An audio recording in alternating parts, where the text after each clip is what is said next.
up, guys? David DeSell here, your host of the Business with the Boys podcast. And as always, joined with my co-host, Landon Troyer. And we had Aaron Newell on today. And I'm going to, properly introduce Aaron in a moment here. But Landon, you know Aaron personally. So I'm just going to kick it over to you and get these folks excited about listening to this episode.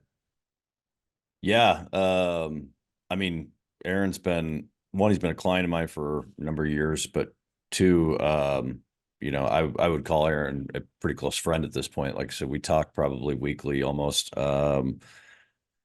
He's just a genuine dude, as you'll get to know in the podcast. Like he's comes at everything he does as a place of caring, trying to help. And you can't help but just want to root for the guy and genuinely like the guy. The biggest thing that has always intrigued me about Aaron from the day we met, and I was just a young punk starting in this business, and he gave me a shot. Is he's a student of the game of business, and I respect that so much, and I've turned into him. He's always been that since I've known him, but that's me now. That's why we connect on so many levels. So I could just, if I ever have, an issue with the way things are kind of going business wise, I know I could call Aaron and be like, hey, just give me another set of eyes on this. And the dude's going to spit it to me straight, be like, yeah, well, here's what you're screwing up. Here's where you need to look, and he's just always refreshing to catch up with, for sure. Well, it's cool that you share that because I didn't know that specifically before recording the podcast. But one of the topics we talked about was mentor-mentee style relationships. And it seems like, because obviously, he's a client of yours, as you mentioned. So mentor you, mentee him. But in I would life and argue in business, well, I'm I saying would it's say both. argues. It's both, Yeah. right? Yep. He's also a mentor. You're the mentee. And I think that's an important distinction because usually people think it's just a one-way street, but when you're ideating and helping together and you're suppressing your egos together, you're maintaining an open mind together, you can help each other. It doesn't need to be just the mentor-mentee hierarchy. That can be flip-flopped depending on the topic at hand. So it's kind of ironic that you just brought that up because we Well, I talked about think that it in the goes pod. back to what he says in the pod, right? Iron sharpens iron, right? And there's at least for Aaron and I's standpoint, and try to be with everybody. There's no ego involved. It's like there's so much you can pour into a relationship, and when you pour into a relationship, you're naturally going to get stuff back out of that relationship, or you're going to discontinue having that relationship, right? And that's the way it is with Aaron, right? I can pour into him, and he pours into me, and it's just a give and a take and a flow. Because I knew him for several years. Actually, I called on him originally for a client standpoint, and he was already a client of the firm I was at back in the day, which was a no-no. But he and I stayed in touch, and I think we just quickly realized that he and I probably were much more similar than him and his current advisor at the time. And so, yeah, we've had a cool dynamic. And like I said, I would consider him a mentor, if nothing else, definitely a colleague of somebody that I would always tell anybody, hey, if you need a fresh set of eyes as far as business goes, Aaron is your guy to talk to. Love it. Well, let me properly introduce Aaron. So Aaron Newell is the founder and CEO of AR Solutions, and he's a native Nebraskan, moved to Lincoln to attend college and earned his paralegal studies degree from Lincoln School of Commerce. He began in the collection industry in 1996, and we unpacked that quite a bit as it relates to, you know, uh, folks' perception of that industry. Some folks are like against it, some folks are grateful for it, and he has some good perspective on that. So definitely, pay attention closely to that. But he worked closely with that agency owner and the legal team, and ultimately developed a passion for entrepreneurship while taking a brief hiatus from the collection business, managing a company called Oasis Staffing. He opened up 2 additional offices and grew the Nebraska operations to one of the highest gross revenue of all of Oasis Staffing offices nationwide. He then went on to, I shouldn't even say he then went on to, because he was doing both at the same time, which we'll unpack together. He went on to found AR 3-year grind. Solutions. Yeah, exactly. AR Solutions in 2005, with the following value and mission statements. And he actually sent us a picture of this right before the podcast. It's right up on his wall.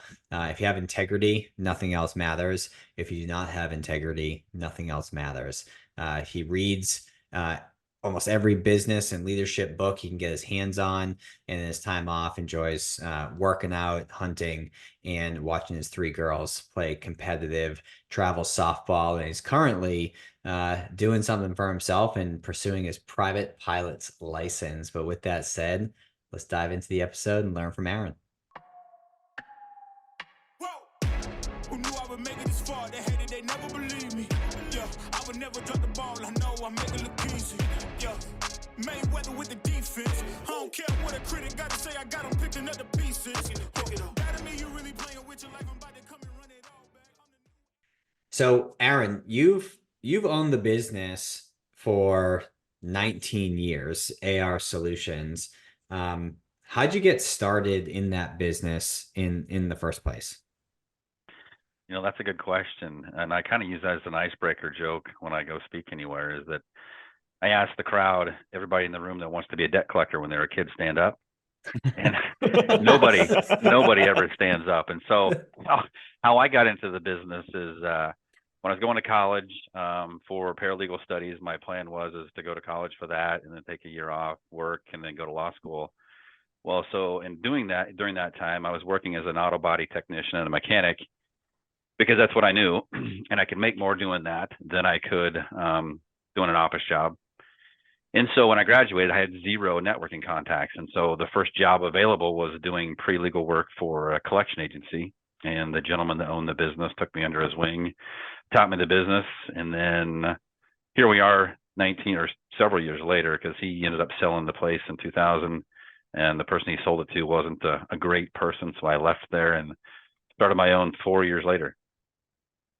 And what was it about? Because with AR Solutions, as you mentioned, it's a collections agency. And to the joke that you made, that sounds like it's recycled over and over every time you go and speak. So I hope you have a new audience every time, because when I repeat my jokes and I see, I'm like, oh, I've shared that. Like my joke is, I'm an only child. My parents stopped at perfection. And then when my wife's in the same room, she rolls her eyes. She's like, I've heard this 12 times. So to your point with that joke, one doesn't necessarily dream of, starting a collections agency. And as we were talking right before we hit record, there's probably 2 types of viewpoints on companies like yours. Like, one viewpoint is, well, rather than having to pay, I'm making this up, $1,000 of whatever I owe, maybe I pay $400. Like, I love you guys. Thank you so much. And then there's the other side of the equation where they're like, well, screw these debt collectors. I'm not answering their calls. Like, they're trying to take my money. So like, how did you come up with, and I do want to unpack that, but how did you come up with like wanting to get into the industry in the first place? Well, honestly, when I took the job, it was the first job I could get that had anything to do with my field. And like I said, I had planned on going to law school after being there for a year, but I don't know, must have got sucked in, or I realized that I was good at it. It's a lot of almost detective type work when you try to find people, or a phone number, or even a psychological thing, or a something like you try to read the people and try to help them out of a situation they don't know how to get out of. That's where I think things are a little different right there. That statement alone, right? That sets you off a little bit. You're trying to help someone out of a situation. I wouldn't expect that to be the first thing you hear out of someone who's in the debt collection business, right? And quite frankly, who looks like somebody that would just be fine just beating your ass with a bald head, gray beard, and yoked up. But that's the difference with you, knowing you, Aaron, right? Like you genuinely, you understand people sometimes, unfortunately, yes, there's just shitty people out there that don't think that they need to pay what they owe, right? And borrow money and say, screw it. But I think you also understand that there are people out there who have life happens from time to time, right? And they do need a hand up as opposed to a hand out, some help out of a situation. So I think that's an interesting statement that you just made right there. Yeah, that's one of the things we do. Our portfolios are comprised of a lot of medical debt, which most collection agencies in the Midwest are, or I guess nationwide. And our portfolio is heavily leaning towards ancillary services, meaning that doctors, or if you go to a facility and they send your laboratory work off, they send your x-rays off, whatever it is, or an anesthesiologist and all that things they bill separately. And so a lot of our work is explaining to the patient that this bill is separate and let's help you get out of the situation. So like, when people are buried in mountains of bills, a lot of times they just throw their hands up. They don't know where to start. And so we try to help them chip away at the bigger picture. And so they understand. That's my biggest thing is I want them to understand. And so I train all of our people on how insurance works, copay, co-insurance, deductible, and how the charges may fall in there, just so the consumer understands. And I think once we get that established, that they understand the bill, they may not agree with and want to pay it, but at least they understand where it comes from, that we're not just some person, is trying to extort money out of them. Now, what would you say the breakdown is between like hey, screw off and stop calling me, like the people who are just trying to avoid paying the bill? Like what percentage of folks you reach out to have that mentality, and what percentage of the folks are you able to actually have a breakthrough with that view you as a partner in helping them get out from under this black cloud that's hanging over their head at what I presume is a massive discount compared to if they were in the position to pay it right off the bat? Like, what's that breakdown look like?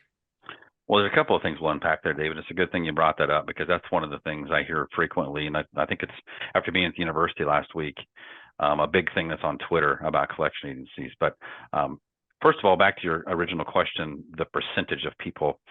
And that's changing significantly because people are screening phone calls, not answering numbers they don't recognize and things like that, which is how we got into the medium of using electronic communications and AI and everything else.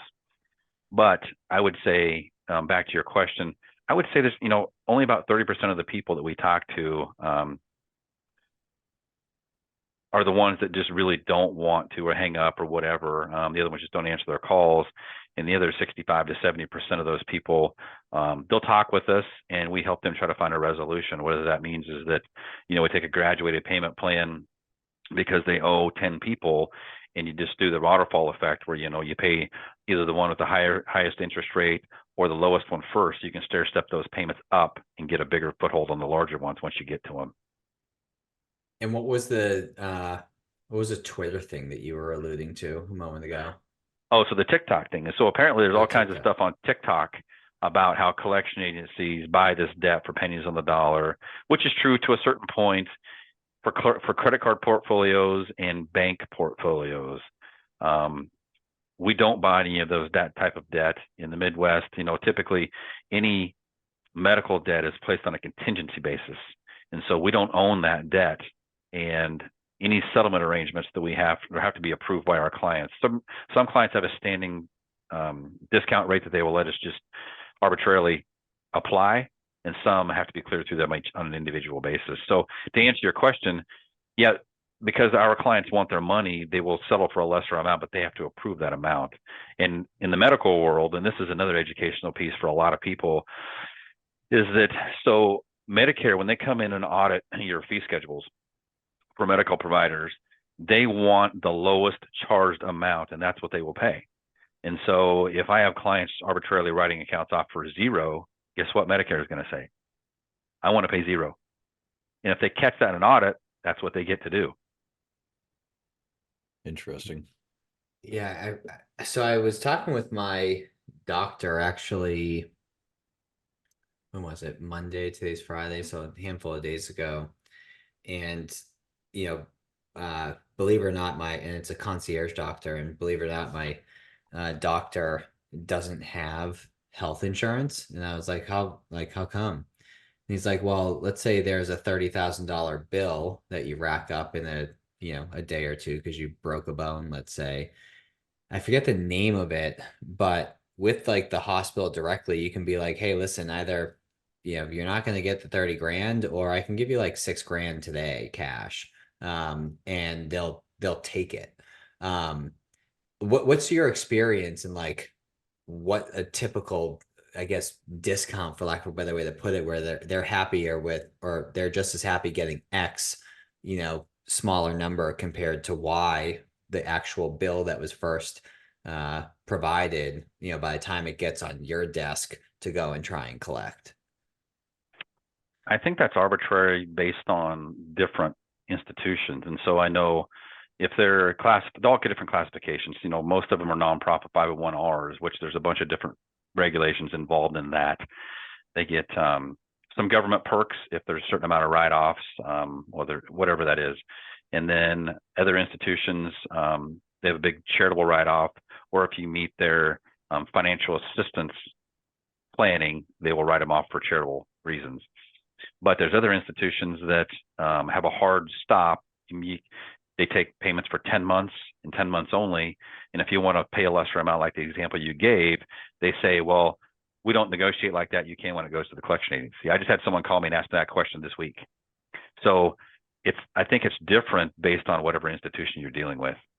I gotcha. If it were my institution, I'd be like 98 cents of every dollar you need to pay that. Right.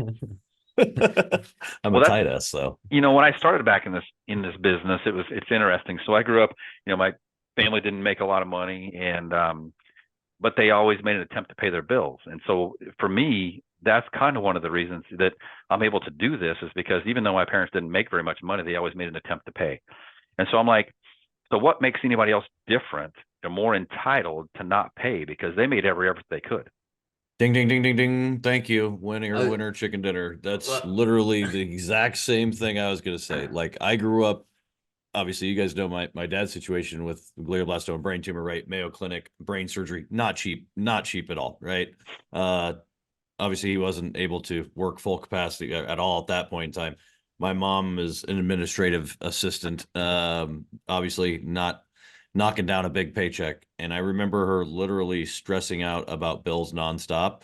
And she would tell me after food and all the major necessities were done, she's like, I don't care if it's $10 that I have left. I'll make a payment on the medical bills of $10 if that's all I have that month. But every month, that woman sat down and made some form of payment that was impactful, rather than choosing herself over, they knew they owed it, right? So they paid it. The world needs more of that.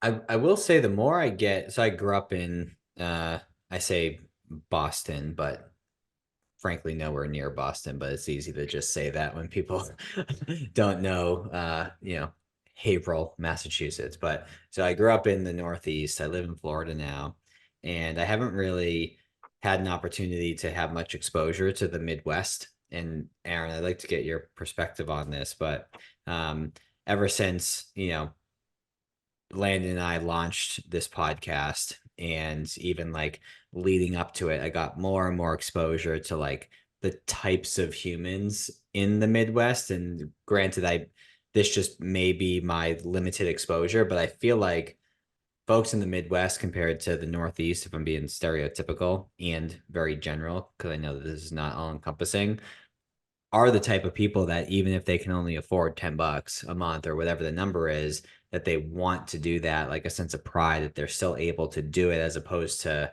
just straight up avoiding the bill. Aaron, do you work nationally, or are you mainly focused in the Midwest? And do you find that that's the vibe, or has that just been kind of the vacuum that I've been exposed to so far with the Midwest? We do work nationally, but our huge focus is in Nebraska and the Midwest. And primarily the reason why is because I know it geographically very well. So I know the buttons to push to get accounts paid.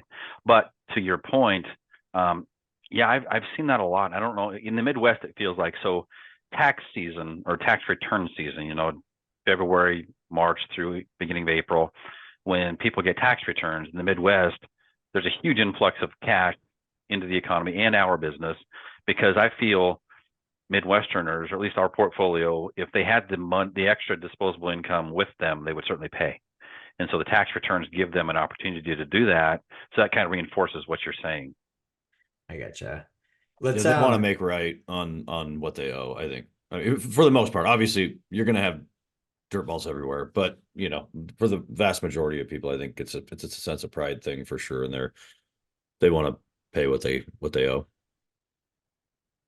let's get out of the sort of like the day-to-day sort of what it is that you do and sort of get back up in a 30,000-foot view. So one of the things that I know about you based on our conversations is you eat, sleep, breathe entrepreneurship. Like, yeah, your business may be collecting and settling on folks' debt, but at the end of the day, you're an entrepreneur, right? And you're have built and continuing to build something of significance. But when you say eat, sleep, breathes entrepreneurship, like what does that look like? Like my interpretation is, all right, you must read books and listen to podcasts and, you know, tinker with ideas and kind of be working in the lab, so to speak. But like, what does that mean to you? Like, what does that look like? What are some things that folks can implement that you've done that have panned out really well in terms of being applied to your business? Hopefully there's some nuggets in here somewhere, but I do read a lot. Just kind of gotten into the podcasts lately. I did find a little secret, and I may have shared this with Landon, but been listening to a lot of books on Audible because I have a lot of windshield time as of late, and I listen to them at 1.5 speed so I can get through them at 1.5 times faster than most. And so, but pretty much everything that I ingest in a medium like that is going to be business. It surrounds business. You know, even like when we go on vacation, people ask, "Do you want to read this, fiction, whatever?" And I just gravitate all towards business stuff, and because it just interests me trying to figure it out. And I wrote down some quotes prior to us, you know, getting started on this call, and a lot of those have to do with books that you span back 20 some years. You know, the first leadership speaker I heard was John Maxwell. That's a good one to start with. Yeah. Yeah. He's, it's, you know, I got a ton of his books over there on my bookshelf, and so many of those things were applicable. You know, 25 some years ago that I listened to his very first one or seen him in person, and I try to apply a lot of those things. And the other thing, I guess, is the entrepreneurial thing is I always joke with people that I don't know if I'll ever retire, but I want to retire from an alarm clock. And so that just means that I can still, because when I see you won't, just so you know, you won't ever retire. I I know you too well. For me, it's like I don't know, it's just ingrained, and maybe it's a guy thing. But when I see a problem, I immediately want to find a solution, no matter if it's usually a business thing. I want to digest what's going on and see if I can find a solution. And when I meet with different business people, I just gravitate towards that. I try to help them, and sometimes with no, I never ask for anything. It's just that I have an interest in doing that and just like to see people succeed. But that's a lot of the things that I do, David. When you talk about that, one of the other things that I like to surround myself with entrepreneurs. And so University of Nebraska has an entrepreneurial college. Sam Nelson runs it. And so for the last, I don't know, 5 or 6 years, I've volunteered to be like a judge. They have a Shark Tank thing where they have this competition. The winner gets $12,500 and it graduates down for the top 4. So you get to be around all these young, excited, full of energy college kids with these entrepreneurial ideas that is really invigorating because they don't know limitations. They don't know the bounds they could get to either, but just being around that energy is huge.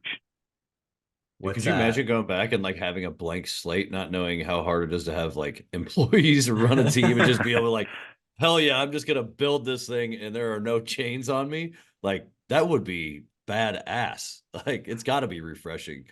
And then you get in the real world and you're like, oh shit. Well, honestly, I was thinking through that too about what we'll be talking about today. And, you know, when I started my business, I left the collection agency, like I told you, when I got bought out, because I didn't agree with the other owner and some of the illegal things that he was doing. And I went to work with a staffing company and then grew that business, the number one business in the number one 3 offices in the nation.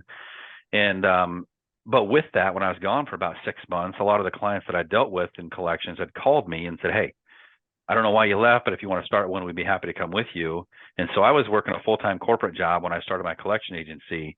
So my schedule was like, you know, I get up at 5 in the morning, sometimes a little earlier, go to the gym, and then from the gym, go to the collection office, get everything ready for people there, go to my full-time job, come to the collection, I would say over lunch, make sure things were going smooth, go back to work, and then back to the agency till about, I don't know, 6 or 7, come home, and I had a infant at the time, so waited till she went to bed, and then back to work from 8 to 11. And that was my schedule for 3 years. What did you, what There's did your you, entrepreneur. well, I was gonna say, what did you do to stay like sane during that time? I mean, you mentioned the gym. I know I paid you a compliment when we became friends on Facebook and saw you on vacation. I was like, whoa, like you're Dude, sneakily ripped, dude. So like clearly, working out and focusing on your health has been a priority of yours for a number of years. But like, how did you stay sane working that much while having an infant? Because I feel like going to the gym is like one of the first things that people would cut out when they're working that much. So how did you maintain the discipline to do all that stuff and stay sane along the way? I just didn't know any different, honestly, because I'm like, well, I signed on to do this. I got to figure it out and do it because nobody else is going to do it for me. That's exactly what I was gonna say. If you know Aaron well enough, he's just sick and twisted in the head that like he's like it's just a challenge. Like I just want to go do it, right? Like he's doesn't miss a gym day. He doesn't like the self-discipline is next level. I was thinking about a quote too when I was at the gym before our meeting that one of my favorite quotes is we're actually thinking about the story of the tortoise and the hare. A lot of people think, at least in that story is about slow and steady wins the race, right? That's what everybody thinks. If you think about that in another aspect, is so the reason the tortoise didn't lose is because it didn't quit. So the hardest person to ever beat is somebody that never quits. That's I like true in a that. fist fight, in in any scenario. Trust me. That's a damn good, way to look at it. Well, I like that too, because I feel like when, it can get ingrained in people like slow and steady wins the race. And then they literally convince Or intentionally themselves that it's slow. okay to just move slow, which at the end of the day, as long as they still don't quit, it will benefit them long term. But if you can just move at a high rate of speed, and not quit, then that's great too. Now, that said, waking up at 5, going to the gym, wearing multiple hats throughout the day, including raising an infant for 3 years, were there any points in time where you felt burnt out?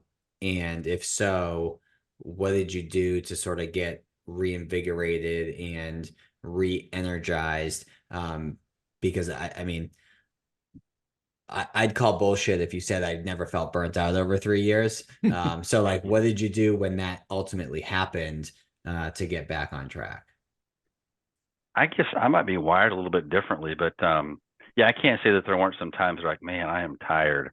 But for me, when I see something, so if I'm going to go from point A to point B, no matter what mountains are in between, I'll figure out how to get there. I may have to take a break along the way here and there, but I wish I had a nugget for you on that one. But I'm just probably just weird and deranged that I just He's don't just stop. bullheaded, dude. That's Well, that's just what it is. He's just bullheaded and does it.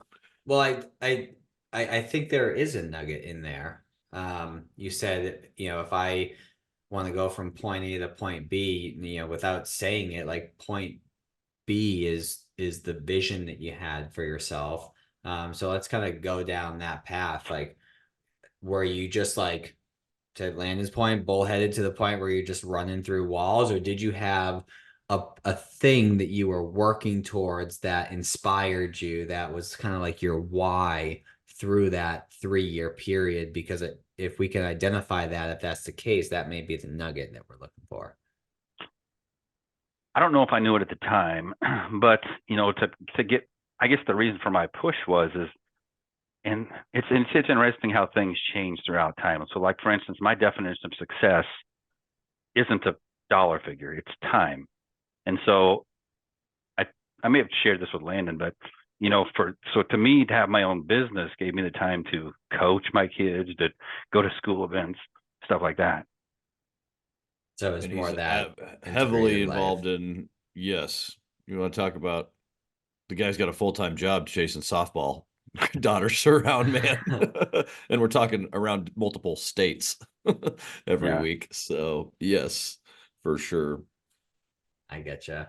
Now, when Landon and I come across business owners, oftentimes there's an age-old saying that is like abundantly true with most folks who run a business, which is um, people can get stuck in their business and not spend as much time as they should working on their business. And I remember when we were scoping this episode out on our initial call, one of the things that you're proud of is actually spending time to work on the business and intentionally taking that time to do so.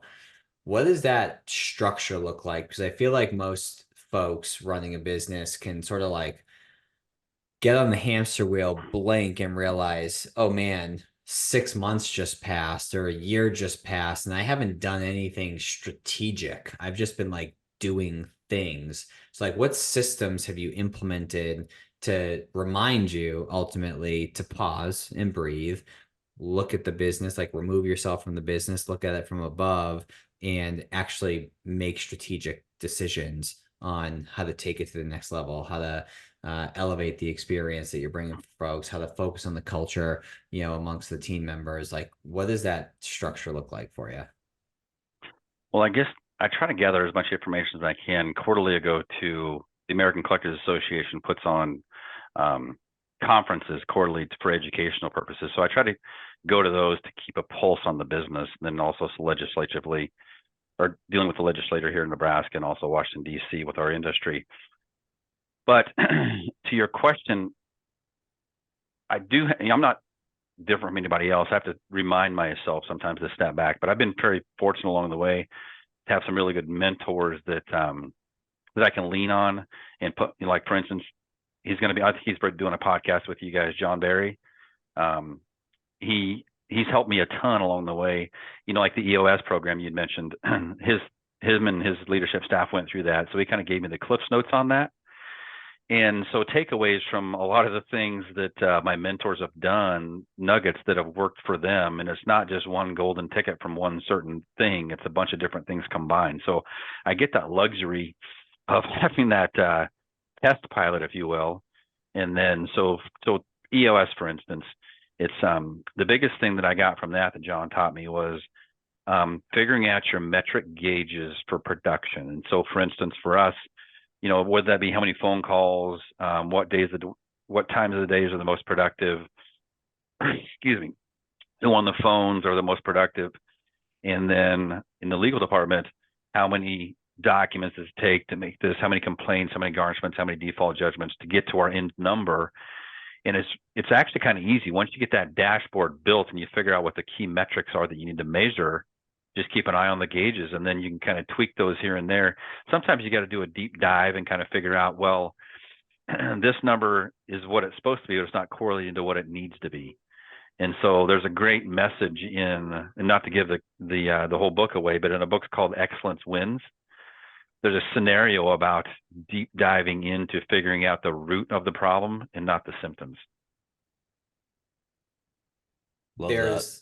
There's two things that you brought up I want to unpack even further. So you brought up, conferences, and you brought up mentors.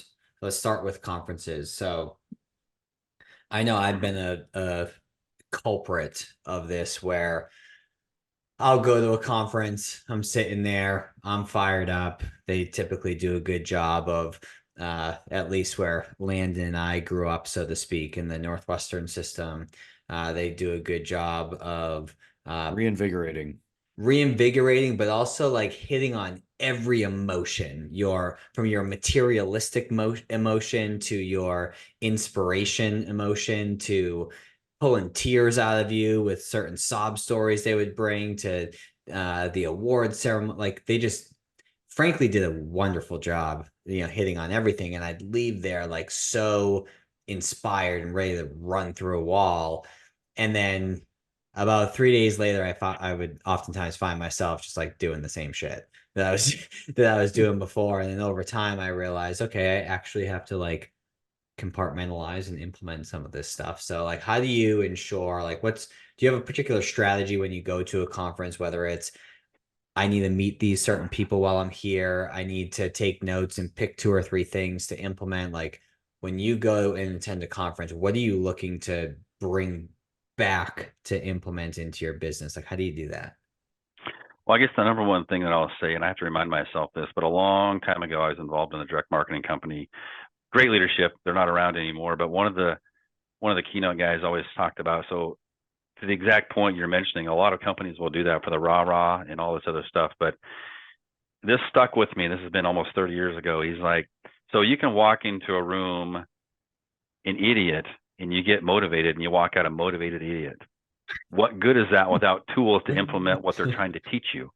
And so I keep that in the back of my mind. And so I remind myself when I go to these things to be deliberate. And so I'll pick out 3 or 4 vendors that I really want to research and talk with them to figure out their product really does what we want it to do.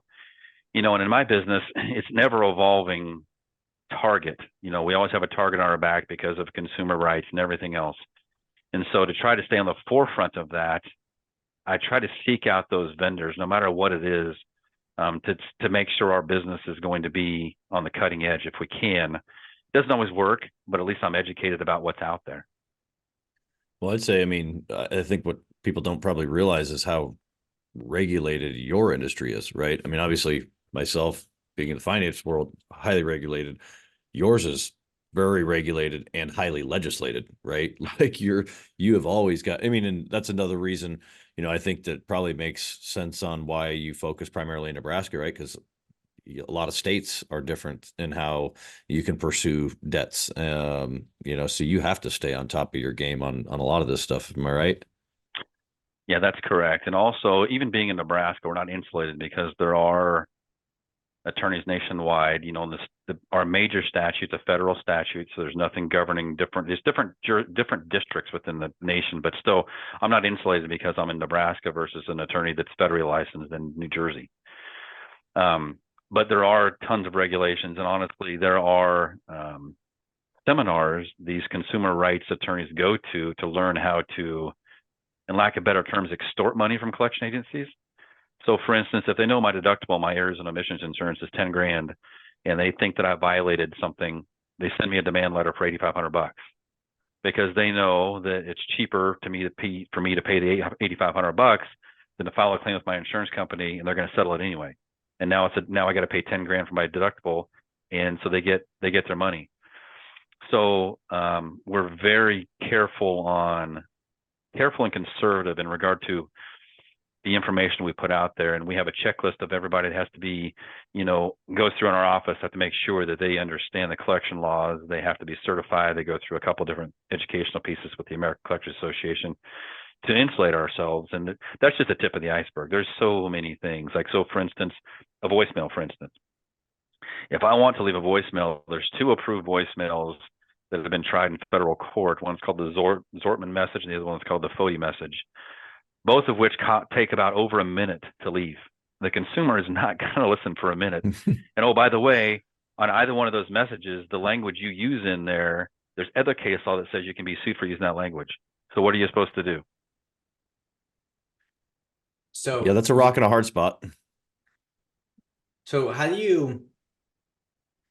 So one thing that I'm like actively working on, like currently, is oftentimes I can be like very reactionary, and I feel like if I was a part of your industry, I'd be so reactionary at like going to do something that I didn't think was wrong, or that my intentions were in the right place, and then you get slapped with some BS, and it would just like totally knock the wind out of my sails. And it seems like there's stuff that you've done a good job of as you put checklists in place and documented certain things so that you and all the other team members are well aware of the do's and don'ts. But then there's the occasional surprises. I feel like that would throw me off in certain instances. How do you keep kind of pushing forward, or does it throw you off at all? How do you sort of handle that? It used to, but then I learned talking to some of my colleagues, it's just the space that we're in. And the easiest way for me to explain how to handle that is that you can't ever let it be emotional. So for instance, I'm sure you've all heard, if you're an attorney, you are your own worst client. And the reason they say that is because emotions get involved. It's no longer a factual thing. It's not a business thing. It's an emotional thing, which is you can spend way too much money that you don't need to because it's emotional. So you're It's the world I saying, live in. Emotion. yeah. I wouldn't do well in Aaron's world. I'd be like, I'm coming through that phone. Well, it's the idea of like, I guess what you're getting at is, with attorneys as an example is, it's never really a good idea to represent yourself, even if you think that you know the situation inside and out, because the other attorney, if they know you're representing themselves, they if they're really good, they know how to make you snap, and then that Right. throws everything out the door. Let's go down the path of talking a little bit more about the EOS system. So for folks who are listening that may not know what that is, it's a system based on or that comes out of the book Traction by, I believe it's Gino Wickman, if I'm That's not correct. mistaken. Yeah. And it's the entrepreneurial operating system. Can you speak, Aaron, to sort of the structure of what the EOS is? I mean, I personally know what it is, but I'd love to hear from you, particularly for our listeners who run businesses, because I think it's a phenomenal way to run the business and hold yourself accountable as a business owner to work on the business and not get stuck in the business. So can you kind of outline the framework for the folks listening? Oh, it's been a while since I've read the book, and honestly, you've read Traction, I assume, right, David?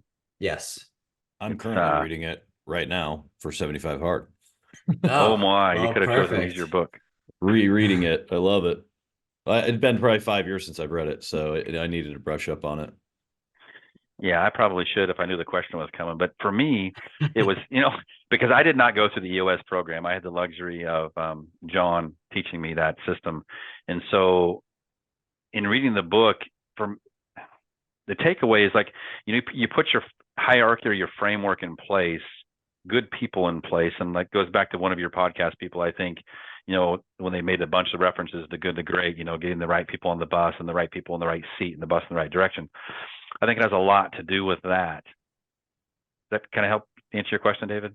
Yeah, I think and I'm how should I say, like, so they have like a certification process to be like an EOS implementer, and I think you're referencing Josh Kosnick that was bringing up that stuff, one of our prior guests. But um, I'm all but a certified EOS implementer. A number of folks that we work with, I help with, help them with that methodology. But essentially, you put together what's called a VTO, a vision tracker organizer, and that lays out like your 10-year, your 3-year, your 1-year, vision and priorities, and then the ongoing, and that's just to get everyone on the same page of like, where are we going long term? What do we need to hit midterm to be on track for that? And then ultimately, what do we need to hit near term to do that? And then what do we need to do to hit that near term goal, whatever that is? So there's sort of two different pieces of the structure on an ongoing basis. There's your quarterly rocks meeting where like big quarterly things that Aaron's going to own, and then Susie, your counterpart's going to own, and Steve, your other counterpart, or whatever your team's names are, of course. And so you each have your quarterly rocks that you're working towards. With that being said, you don't want to get to a quarter and be like, oh yeah, I forgot about that. So the other thing that's implemented is what's called L10 meetings, level 10 meetings, which are weekly meetings that are quick hits. They're like 20, 30 minutes. What's the update on your rock? What do you need our help with? And where to drop the ball, so that we can go pick it up for you. And then it's just this constant sort of pulse, making sure the ball's moving forward. Then you pick your head up after a year and you're like, okay, I hit that. Now I'm a third closer to my 3-year vision, and I'm a 10th closer to my 10-year vision. So as far as the structure that I was alluding to, that's sort of the quick and dirty of it, out of a probably 5-hour audio book that I just did in about 4 minutes. So there's more detail to that, but that's the gist of it. And Landon, since it's fresh in your mind, you're probably like, oh, those terms are ringing some bells. Yeah, no, I mean, and that's what I love about it, right? Is it's everything in our world is chaos all the time.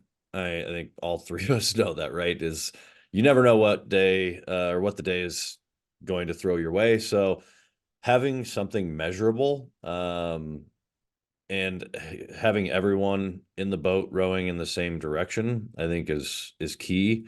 And like Aaron said, figuring out who the players are on your team, and whether or not, one, are they the right player, and even if they are they in the right seat?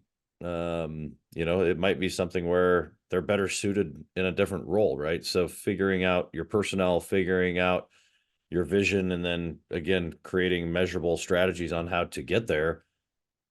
That should be what all of us want as business owners. Like you said, otherwise the business is just going to end up running you rather than you running the business. Yeah, I would agree. And so all those terms you mentioned, David, I remember now: the rock, the owning that. So for instance, they have level 10 meetings, and everybody has a responsibility of what their team is supposed to do to hit these numbers. And if you didn't, why? Let's fix it. One of the things that I added to that is that I heard the Afterburners speak quite some time ago. Have you heard of? Do you know who that is? I don't. So the Afterburners are retired fighters. Now the retired fighter pilots. Back then it was like the Thunderbirds, which is like the Blue Angels. And the reason why they would come and speak is because what they have to do when they're in the planes up there performing the acrobatics is so precise. And so after every mission, they would have these, it's called nameless, rankless debriefs. So I don't care if you're a captain, a major, lieutenant captain, lieutenant colonel, whatever you were, if you made a mistake, you got called out in these meetings. So we implement that in my office. And so every Friday, at the end of the day, last half hour, 45 minutes, we get together in our staff, our conference room, and we go over that. And so these rocks we're talking about, even though it's not level 10 meetings, we go through with every personnel their gauges. Like, that's my rock. I call them gauges. And so, and even me, I tell them, so this is a nameless, rankless thing. I don't care what my title is. If I screw up, I want to know. And so I've implemented that in addition to EOS. And so that's what I mean before, when I started this thing, they would take bits and pieces from everything. And that's one of the things that I really like. John Barry does the same thing. I get a lot of stuff, like I said, from John. He does the same thing in his office with his legal team. So going down that path, we had talked a while ago. I said, hey, 2 things that you said I want to dive deeper on. One was conferences. The other one was mentorship. And you just brought John up again, which reminded me that I never asked that second question. So let's go down that path. I feel like the entrepreneurial journey at times can become lonely, and you feel like you're on an island. And frankly, and hope you don't take this the wrong way, but when you started this 19 years ago, it wasn't as easy to pop on Instagram or Facebook or any of those, because they weren't around really, and connect with folks that were going through a similar journey as you. So you had to go out and seek guidance and seek mentorship. It wasn't a click away, so to speak. So, whether it be John or other folks in your life who've had an impact on you, like, how did those relationships start? Was it serendipitous? Did you go out and seek folks that could help you in what you're doing? It seems like being a panelist on the Shark Tank setup at the local college, you're giving back in mentorship as well. So like, what's been your experience with mentorship, both receiving and giving it? throughout your business life? In regard to receiving it, I was thinking about this earlier, not thinking you might ask this question, but I've always been in a position of leadership, usually younger than everybody else, and I don't know why that is, but um, I would say a lot of it has to do with, I heard Ken Blanchard speak around the same time John Maxwell. I was following him around a lot. And he had, and I'll never forget this. And so if anybody's read Blanchard, you probably know he talks about soaring with the eagles or walking with the ducks, because when he's on stage doing it, he waddles like a duck across the stage. And it's very impactful. And so when you ask that question, I didn't necessarily seek out people. I would just try to be in circles of influence, people better than me, because I wanted to learn from them if they were willing to talk to me. And so I wasn't scared to ask questions, and it was really comfortable. And I think that's one of the biggest nuggets I can give anybody, is that never be afraid to ask, because the worst thing anybody can say is no. I take that same approach when I go talk to prospective clients. So if I'm sitting there preparing for the meeting or whatever, if I walk into the meeting and I talk to this board of whatever on the hospital or whatever, and I walk out of it without the business, I'm in the same spot I am when I started. So what? I didn't lose anything, right? I only have something to gain. And so that's how I approach a lot of different things when I ask people questions. And sometimes I might come off as either, I don't know, not very intelligent because I ask a lot of questions, but I want to just learn. Well, the difference with you is, yeah, you're genuine about it. You do want to learn. And like you said, it doesn't have to be, that's one of the things I love about you, Aaron, is like you are so well amassed against every industry out there. Like you understand business translates no matter what business, right? And I remember first time I met you, it was like, yeah, this guy is very well connected. He's networked his ass off. You can tell he's been intentional about it. And, you're pretty well respected. I think you'd struggle to find somebody that has a negative thing to say about you, right? Because again, everything you do comes from a place of genuine, right? And I think it's really hard to not appreciate somebody, even if it is a stupid ass question, right? It's like, if someone's genuine about it, I can't be mad at that, right? They just genuinely want an answer. And so, I don't know. I just think that's one of your biggest strengths, is you genuinely do want to help people. You genuinely care. And, you've done a very nice job of networking across many different businesses, for sure. Well, thanks for that, Landon. Absolutely. I think when it comes to mentorship or being a mentee, so I used to, how should I say this? I used to sometimes be in your mindset, Aaron, where it's like, I'm just inquisitive, and if they're willing to help, awesome. And then there's times where I'm like, oh, I'm hesitant because I know they're busy, I know they're successful, and I know that their time is extremely valuable. And then I started getting to a point to where there were folks, that were still in college when I was, shortly removed from college, that would reach out to me for advice. Or now, like, there's someone that I'm actually chatting with, probably over the last month or so, that like randomly hit me up on LinkedIn asking for advice. And what I notice is when I'm helping someone, even though I'm not getting paid, because my business is to get paid in exchange for help typically. So even when I'm not getting paid, if they're first off appreciative, of course, and then they do the things that we talked about, come back and share with me that it worked or it didn't work, or they at least tried it, and then I give them more advice, and they go back and they implement it and come back to me and let me know how, like, if they're closing the loop for me, and they're actually putting in the work and not just frankly wasting both of our times, like, there's a lot of psychological income that I receive in that That's what I process. was gonna So say. That's your payment right there. Cause I'm the same way. Like I love, like, if it genuinely helps someone, I love that. Right. Like that's the payment. I would agree. Like, so for instance, just last week at the university, one of the contestants that I spoke with, very passionate about his product, been working on it for 3 years, and this is his second or third one of these competitions. And he shared with me he's been polishing it ever since. And so he gets feedback from the judges afterwards, and he's implemented all of that stuff to keep advancing all the time. And he kind of the same way. Like, for instance, he surrounds himself professionally with people that are a higher level than he is to get where he wants to go. Because that's the only way you learn, at least in my opinion. And so, yeah, I'm with Landon. When you help someone like that, if they're genuinely listen, otherwise they're just bitching about nothing, right? So they want, and I can't stand that. But but people that will take that and run with it. I'm a huge supporter of the pay it forward type, so when they ask, I'm like, just help somebody else. That's all you got to do. I love that mindset a lot. That's great, right? Well, it's also you have not because you ask not. And it's amazing what happens when you actually ask. And people, I feel like folks can sort of read through the bullshit if they get the sense from you that like you're just there to take, but if you're there to learn and implement and give back eventually, people will pour a lot of time and effort and energy into you.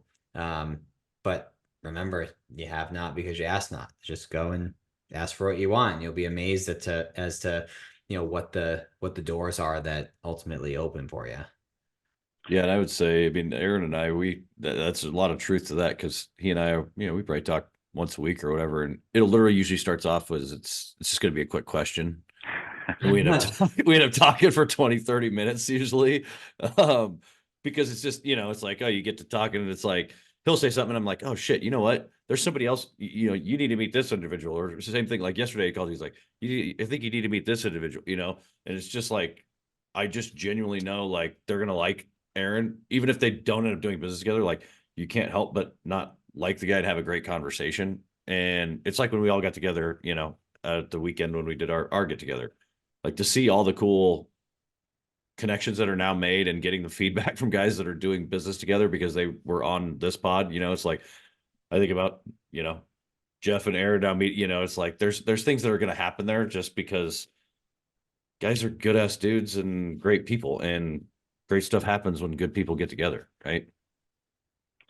Yes, I would agree. I've talked to a couple people from that night, just bouncing ideas off of them just because I learned about them and I wanted to learn more or had some questions. And it's, I mentioned at the very beginning of this, a lot of the books that I read are business books. I do have to amend that somewhat and say the last one that I actually listened to is because of Brent's recommendation. I read The Alchemist. And it's, that's probably the first philosophical book that I've read, but exactly what you said, David, it's, I think the line in there. So when you want something, the universe conspires to help you get it, even though it may not be on the terms and the time that you want, but it'll happen. Isn't that crazy? Well, you brought up Brent, so I'll share this story. So this was at the meetup in Nebraska that we had at the weekend, and he had shared one of the companies he's a part of. My memory serves me correctly, I believe it's called Retail Aware, and basically it's a monitoring product and ultimately a service that monitors consumer behavior. So like, let's say, for example, you're at Best Buy, like they want to know like how long are you actually standing in front of the computers or the TVs, so that they can sort of split test like what should be playing on the TVs to keep you there longer, or should the display be changed to keep you there longer to increase the likelihood that you buy the thing, whatever you're standing in front of. But anywho, part of what they need for that product is custom injection molding, and he wants to source it. He's like, we can get it over in China, but like I want that. I want it to be American made. It's just tough to find a company in America that does that and does it cost effectively. So I was like, all right, I'll keep that in mind. Fast forward, what, a few weeks, 2 at weeks, least 3 weeks, 2 weeks maybe. And so for those listening, if you're unaware of what your RAS is, your reticular activating system, it's basically your brain's filter for relevant information. And if you still don't know what I mean by that, think about the last car that you bought. You drive off the lot and then you're like, shit, everyone has this car. Everyone already had that car. You just didn't notice it. Didn't change before. because you bought it. You're not the mover and shaker here. It was already like that. But anyways, it's your brain's filter for relevant information. And that car wasn't relevant until you bought it. And now you realize, oh, there it is, there it is, there it is as you're driving. So mine and Landon's Raz kicked into gear. Fast forward. Um, we have Sarah, our first female guest on the podcast, and she does financing for big equipment for manufacturers. And I was like, hey, by the way, I can't remember if I did this on the recording or right after the recording. Right I was like, after. hey, right after. I was like, hey, by the way, do you happen to know? And she's like, yeah, I actually know a few. And I'm like, Multiple. Yeah. yeah, no shit. So, I hit up Brent. I think it was actually on my Instagram, not my text. Give me one sec. I'm kind of doing this live to just prove this point here. Let's see. You did in our group text. You asked them if they had Oh, touched it was the base. group. It was the group text. Okay, hold up, Yep. hold up. This is again. I just want to prove this point. He said, yeah, man, because I asked, like, hey, was Sarah able to help? He said, yeah, man, I looked through her docs. This is exactly what I was looking for. I'm in Chicago on Thursday, and I should have an idea if this is something we'll manage or the acquiring organizations, not to get too semantic, but basically, like, that It's worked happening. out, And I've gotten so off track, I forget what triggered this, but I just think that's cool. It's kind of how Just I'll good end it. people getting together, right? Like, yeah. So, but yeah, it's just what did just bring up that conversation? Because I just got lost mid thought. Because I brought up Brent in regard to the Alchemist.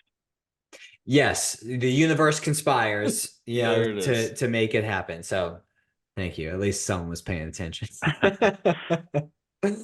Awesome. I want to get into a topic that I feel like I don't know enough about outside of, Chat GPT. It's because it's kind of like a buzzword slash program. But you had alluded to it earlier in the conversation, Aaron, about integrating AI into your business. What does that look like? Like, how are you integrating it into what you guys are doing? I can speak from like a 30,000 foot level on that because I've implemented a vendor that does that. But so what it does for us is we have it, it intercepts. So for instance, if we send a text message and or an email to a consumer through this platform, it identifies if the email has been read, how long it was open, if it was open and then deleted, and then it does another source of action. So it's the simplest form of AI that there is. And it's got an interactive chat bot that does learn when it asks questions. So for instance, I send you a text message, you have an outstanding account or whatever, please refer to your email that we sent. And then it learns and it goes with the data from our system to point to people, to give the people the correct answers. That's how we utilize it in our system. And also, so like if I send, it also changes, like if I send an email and it's not read, it learns and does one thing. If it's read and deleted, it does something else. If a text message is same thing. So you can just program it for a desired response based on what the consumer does with the message you sent them. I got you. So it's, I guess, a lack of a better way to put it, it kind of, depending on the actions or inactions that are being taken, it kind of categorizes and filters to further, I guess, make that data actually valuable so you know what to do with it. So it kind of further refines it. Am I interpreting that okay, or am I way off? It does. So, if you keep in mind that our end result is we want to get the account resolved. That doesn't always mean paid, but resolved. And so if we learn how that is, whether they're requesting an itemized statement, whether they're disputing it, we want to find out why, whether they have general questions. It's just amazing that people, it's almost like, road rage. They're 10 foot tall and bulletproof behind a steering wheel or in a car. Same thing when they're on the phone, but they're, or behind a chat, and they will be more freely expressing, and then we can answer those questions for them, something they may be on guard for if we actually have them on the phone. There's a kid behind me yesterday, flipped me off and thought he was 10 foot tall and bulletproof until I got behind him and tried to get him to pull over. I sure he did not want any piece of that smoke. So are you saying that like through the AI being able to sort of chat back and forth and decipher, through their boldness, that you're able to gather like more valuable information from them because they are more freely sharing, their situation? Is that sort of how it is, or? I would say so. I wouldn't say there's so much value in the information. The more value is in communication. So, for instance, in my business, if someone ceases communication for whatever reason, that means I have to ratchet up or level up what we do to get the end result for our client, which is getting the account paid. Which in my world means is that if the account's large enough, meets the criteria, litigation is going to happen. So to alleviate the person getting sued, if they just communicate, that's all we got to do, and we figure out the situation. They might still get just keep the ball moving forward a little bit, right? Like, yeah, keep giving us something. Let's keep working towards it. And a lot of our clients, even if you communicate with them and say, hey, kind of back to the original thing where Landon and I talked about, if you make some sort of effort, some people have this misnomer: if I pay $1 a month, they can never sue me, they can never turn to collections, which is not correct. But people sometimes, if they see you're making a concerted effort, they will work with you way more so than if you just are silent. It's just about maintaining, like as Landon, said slightly differently, just maintaining some momentum to get them closer to whatever that outcome is that you and the client that you're working on behalf of is trying to get to. And frankly, the consumer is probably trying to get to as well, but it's tough to move when you have this lingering black cloud over your head. They just frankly needs, like, I view you guys as sort of like guides to help clear the sky for them. Right. And it's not the most comfortable thing, to strap up your belt and make these payments and making some sacrifices along the way and not buy the new iPhone or whatever it is. But once you get that resolved, the feeling, it's so great, because that's one less thing that you have to worry about. The other shoe's not going to drop. For sure. I guess one of the topics I want to kind of unpack, before we ultimately wrap up the podcast, is I would argue one of the, not to discount the other things that we've talked about, but like arguably one of the most important things that we notice with business owners, Aaron, and it seems like from what you've shared, you're really good at this, but I kind of want to understand why this is. So Landon and I both have our CEPA designation, CEPA, Certified Exit Planning Advisors. And essentially what that does is that allows us to help business owners like yourself increase the value of the company in anticipation of a future exit, whether that's next year, 10 years from now, or, whatever the time frame is.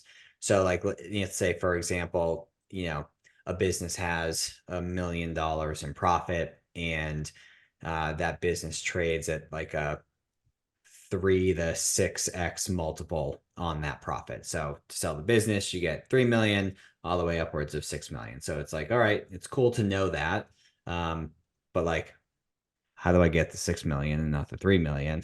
That's what we help with. And part of that process is bringing folks through 3 different assessments. It's the business's readiness to exit. So like, as an example, one thing that sounds like you do really, really good at is creating systems and processes and standard operating procedures. That doesn't change the revenue or the profitability, but it affects the multiple in the positive direction because the business is standardized. Okay, so that helps beef up the multiple. So the business's readiness to exit, the business owner's financial readiness to exit. So let's say, again, making this up, you need $5 million at the end of the day to be able to maintain lifestyle post exit.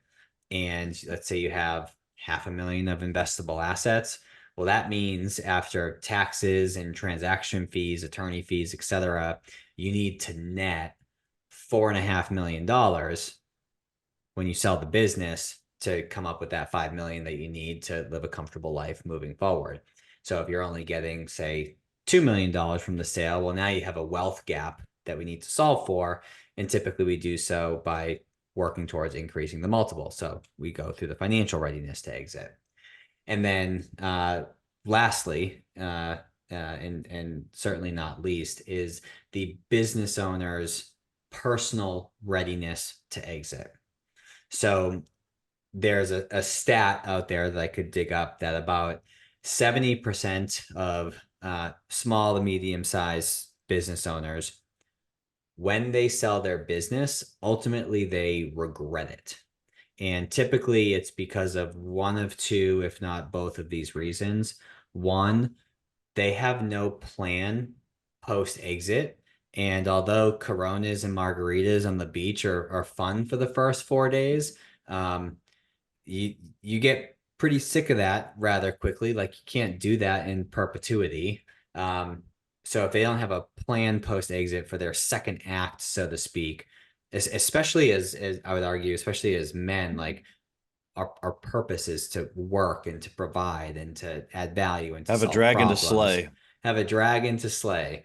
And so if you don't have that, then that can be a reason for regret.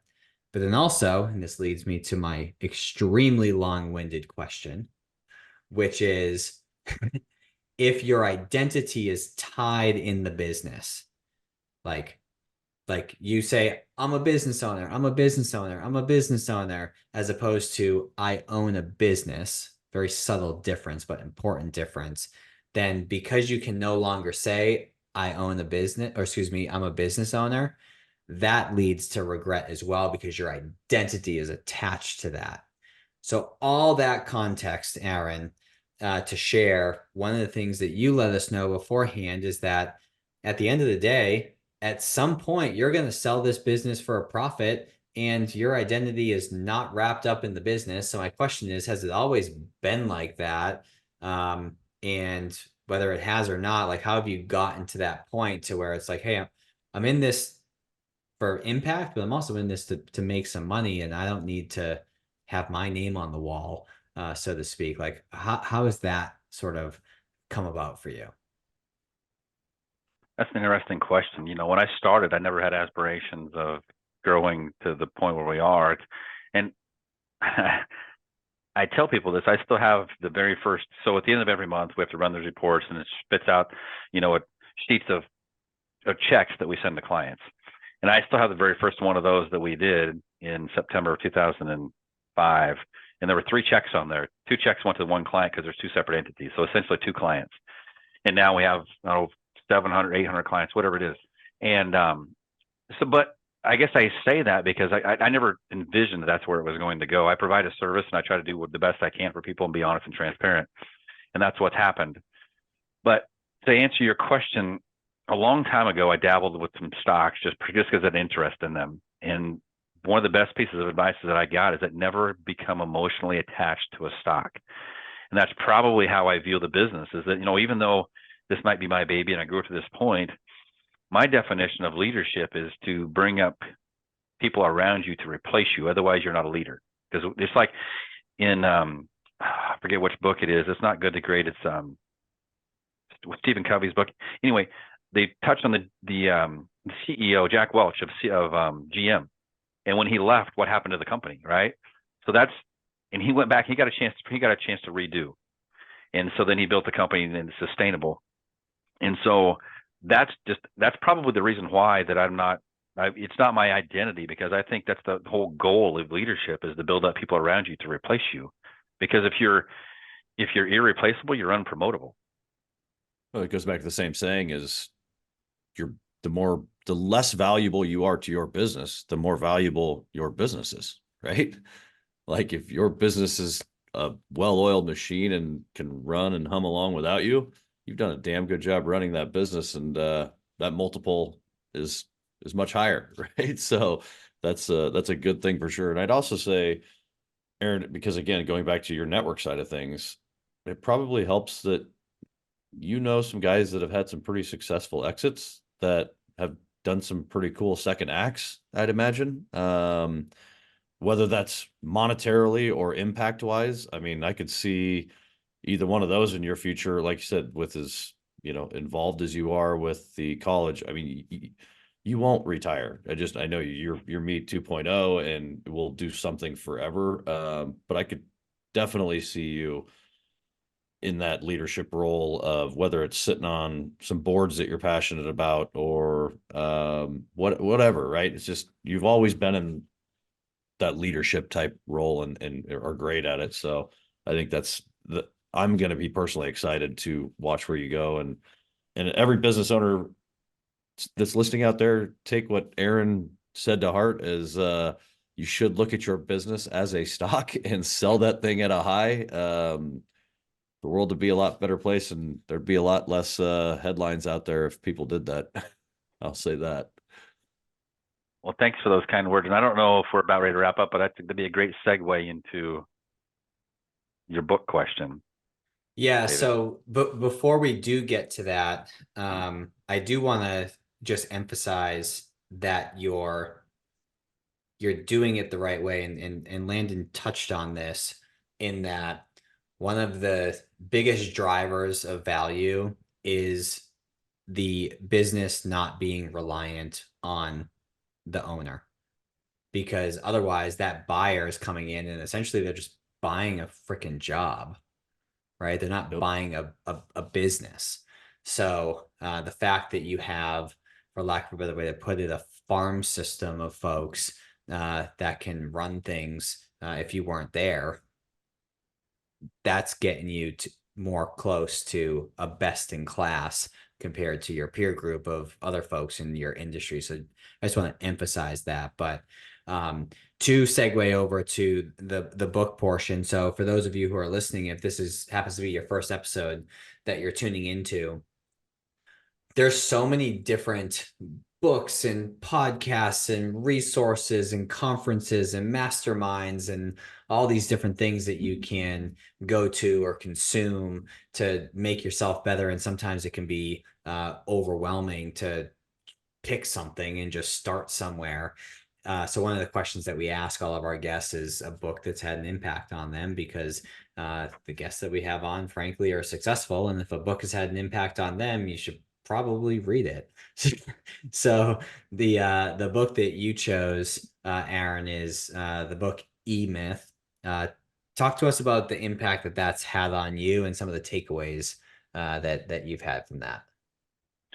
Yeah, so E-Myth is a book that I don't even know who referred it to me, but it's one of the best referrals I've gotten, even though I mentioned all the leadership speakers that I've heard and read. And this book was so impactful is because it talks about someone a baker that goes out to start a business, and she determined that, you know, you need to be the entrepreneurial, the manager, and the technician.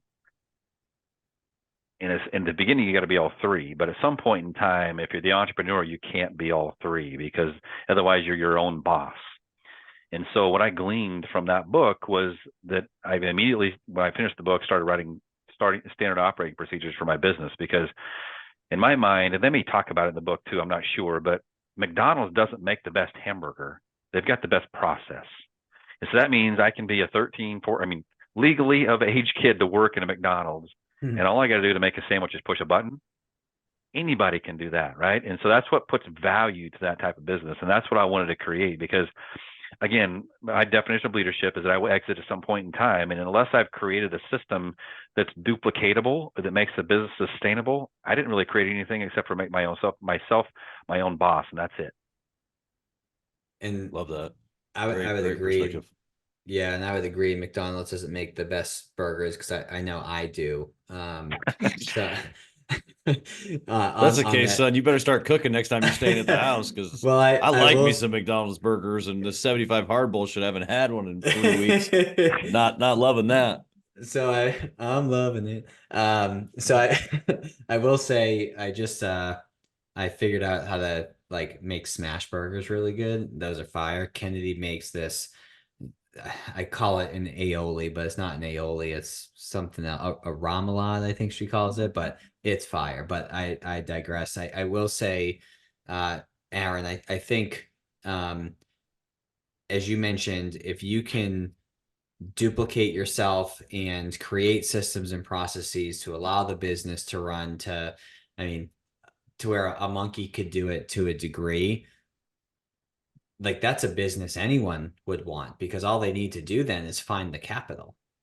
Right. And obviously I'm exaggerating a little bit. There's more than just finding the capital, but if you have a machine that's able to run without the main person who started it, it's incredibly valuable. And what I think I appreciate most about what I've been able to gather from this conversation with you today is you have this, because usually this is not the case, but you have this interesting intersection of being a visionary, someone who is entrepreneurial to the point where like your head's in the clouds and you want to build cool shit and you want to grow and you want to do all these things and you want to connect people, you want to attend stuff, you want to continue to learn, you want to continue to take care of yourself. Like you have visionary tendencies, but then you also, and this is the part that typically isn't the case,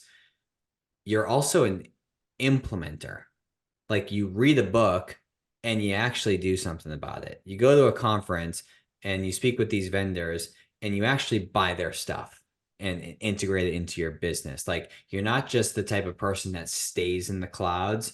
You get your hands dirty immediately after. And that's one of the most important things that I've taken away from today is you can have the best ideas in the world, you come across the best people, the best resources, but if you're not actually doing anything about it, implementing into your business and taking action, like the amount of folks that we come across where we share an idea with them and they're like, oh, I know that's been on my list for a while. It's like, well, get it off your list and implement it. Like, I appreciate the fact that from what you've shared, it appears to me that you actually implement this stuff. And as a result, you have a great business that runs fairly smoothly, minus the stupid ass regulation you got to deal with. You know what's funny is I've been literally sitting here throughout this conversation because again I am reading Traction right now, trying to decipher whether or not Aaron would be a visionary or he'd be the integrator. He's Because a he is little bit both. both. And that's totally unique, right? Like me, definitely a visionary. I have, thank God I have a team for the integrator piece, right? Like Aaron is both, and that's unique for sure. Well, it's funny because my natural inclination is not an integrator, but I find myself landing in doing some work with you, being an integrator to the point where Aaron doesn't even hit you up anymore when he introduces us to someone and needs to get him on the calendar. He just emails He me knows. directly. Yep. It's Yep. become apparent like, no, Landon, you show up for the Yep. fun stuff. David, you handle like the logistics, please. Yep. Yep. That's pretty much that's me Oh in a man, nutshell, boys. that's funny. Well, thanks again for the kind words, guys. It's, for me, going back to the point A, point B thing is that I know if there's something I want to accomplish is that I know I can bet on me because I won't quit till I'm dead. And You won't let so, yourself down. yeah. And even if I do, I'll get back up and do it again because I knew that's what I said I was going to do. So that's what I'm going to do. But the other thing is that, made a lot of references to John. I don't want to puff his chest up too much, but one of the things that he's told me as of late is he's a great one of those kick in the ass kind of guys. And so when it's completely grammatically incorrect, and I may have told you this when you came to Nebraska, David, but one of the most profound things he said is don't do nothing. So you mentioned the people that have this on their list forever. Well, get off your ass and do it. What's stopping you? Why not? 100%. 100%. 100p. And before we wrap up, in all sincerity, Aaron, I just want to, I know I've thanked you privately over email and text and in person when we were able to meet, but I do want to thank you publicly. And there's been a lot, so if I'm forgetting someone, certainly feel free to add them to the list. But if you guys who are listening look back at our podcast, Mark Bielik and Brent Blecky both of which, and then soon John Berry, all of those folks were just frankly unsolicited introductions from Aaron. We always tell folks like, hey, if there's anyone else that you think would be good for the show, like let us know. And the guy puts Aaron, his money where his mouth is. Yeah, Aaron, you've done us a great service of making introductions to very, very high quality folks. So in front of everyone who's listening, I just want to share a genuine thank you for thinking about us, for tuning into the podcast right before we logged on, or maybe right after we hit record. I forget, you had mentioned, hey, I just listened to Sarah's episode, which was the episode that was released right before this when we were recording. So I just appreciate your time, your attention to what Landon and I are doing, and your support in introducing us to folks. Seriously, man, we really appreciate it. Well, you're welcome. It's really easy. Kind of like Landon said, it's, all those people that I've introduced have really cool stories. And I'm like, well, go tell somebody. So it's easy on your platform. Right. 100%. So, well, we appreciate it. Yeah, we appreciate you for sure. And this is just the beginning. I'm excited to see where we kind of go from here. And I think it's only upward and onward. And obviously always appreciate just your friendship and just your mindset, right? To be able to, it's just fun to get in a room and get in conversation with individuals who think like we do, whether that's good, bad, or different, I don't know, but it doesn't turn off. So it's always refreshing to have those conversations. Well, thanks. I believe it's one of those things, iron sharpens iron. And as I was thinking about preparing for our podcast today, I'm like, man, I really should have went first, because all these podcasts, I got some really big shoes to fill, because there's been some really successful people on here. Oh, it's fun. It's fun. Yeah, it's been cool to meet a lot of cool people with cool stories. But Aaron, we appreciate the time, we appreciate the intros, and for everyone listening, we appreciate your time and attention. And if you haven't yet left us a review, please take a moment and do so. We'd really appreciate it. And definitely click share. Do Aaron and us a solid, and whoever you share it with, frankly, a solid, because there's plenty of nuggets in this episode. So until next episode, have a great day, everyone. See ya. Who knew I would make it this far? They hated, they never believed me. Yeah, I would never drop the ball. I know I make it look easy. Yeah, Mayweather with the defense. I don't care what a critic got to say. I got them picking up the pieces. That to me, you really playing with your life. I'm about to come.